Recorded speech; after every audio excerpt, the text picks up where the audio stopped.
नदी के किनारे उसी नदी से जुड़ा एक बड़ा जलाशय था। जलाशय में पानी गहरा होता है, इसलिए उसमें काई तथा मछलियों का प्रिय भोजन जलीय सूक्ष्म पौधे उगते हैं। ऐसे स्थान मछलियों को बहुत रास आते हैं। उस जलाशय में भी नदी से बहुत सी मछलियां आकर रहती थी। अंडे देने के लिए तो सभी मछलियां उस जलाशय में आती थी। वह जलाशय लंबी घास व झाड़ियों द्वारा घिरा होने के कारण आसानी से नजर नहीं आता था। उसी में 3 मछलियों का झुंड रहता था। उनके स्वभाव भिन्न थे। अन्ना संकट आने के लक्षण मिलते ही संकट टालने का उपाय करने में विश्वास रखती थी, परंतु कहती थी कि संकट आने पर ही उससे बचने का यत्न करो। यदि का सोचना था कि संकट को टालने या उससे बचने की बात बेकार है। करने कराने से कुछ नहीं होता, जो किस्मत में लिखा है वो होकर रहेगा। एक दिन शाम को मछुआरे नदी में मछलियां पकड़कर घर जा रहे थे। बहुत कम मछलियां उनके जाल में फंसी थी, अतः उनके चेहरे उदास थे। तभी उन्हें झोंपड़ियों के ऊपर मछलीखोर पक्षियों का झुंड जाता दिखाई दिया। सबकी चोंच में मछलियां दबी थी। वे चौंके। एक ने अनुमान लगाया, दोस्तों लगता है झाड़ियों के पीछे नदी से जुड़ा जलाशय है, जहाँ इतनी सारी मछलियां पल रही हैं। मछुआरे पुलकित होकर झाड़ियों में से होकर जलाशय के तट पर आ निकले और ललचाई नजर से मछलियों को देखने लगे। एक मछुआरा बोला, आह, इस जलाशय में तो मछलियां भरी पड़ी हैं। आज तक हमें इसका पता ही नहीं लगा। यहाँ हमें ढेर सारी मछलियां मिलेंगी। दूसरा बोला। तीसरे ने कहा, आज तो शाम गिरने वाली है, कल सुबह ही आकर यहाँ जाल डालेंगे। इस प्रकार मछुआरे दूसरे दिन का कार्यक्रम तय करके चले गए। तीनों मछलियों ने मछुआरों की बात सुन ली थी। अन्ना मछली ने कहा, साथियों, जान बचाने का उपाय करना चाहिए। मैं तो अभी ही इस जलाशय को छोड़कर नहर के रास्ते नदी में जा रही हूँ। उसके बाद मछुआरे सुबह आए, जाल फेंके मेरी बला से। जब तक मैं तो बहुत दूर अटखेलियां कर रही होंगी।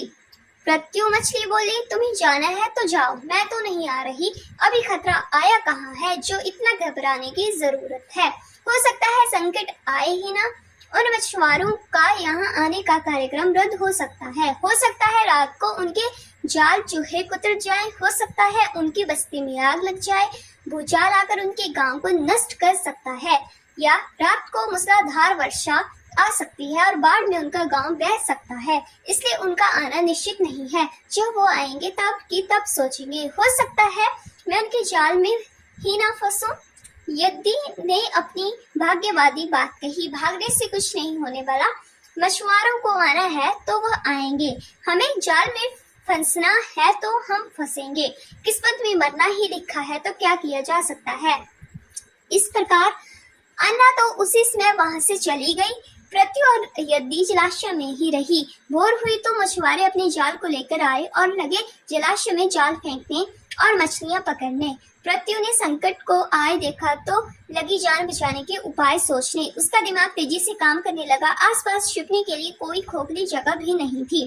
तभी उसे याद आया कि उस जलाशय में काफी दिनों से एक मरे हुए उदबिलाव की लाश तैरती रही है। वह उसके बचाव के काम आ सकती है। जल्दी ही वह लाश मिल गई। लाश सड़ने लगी थी।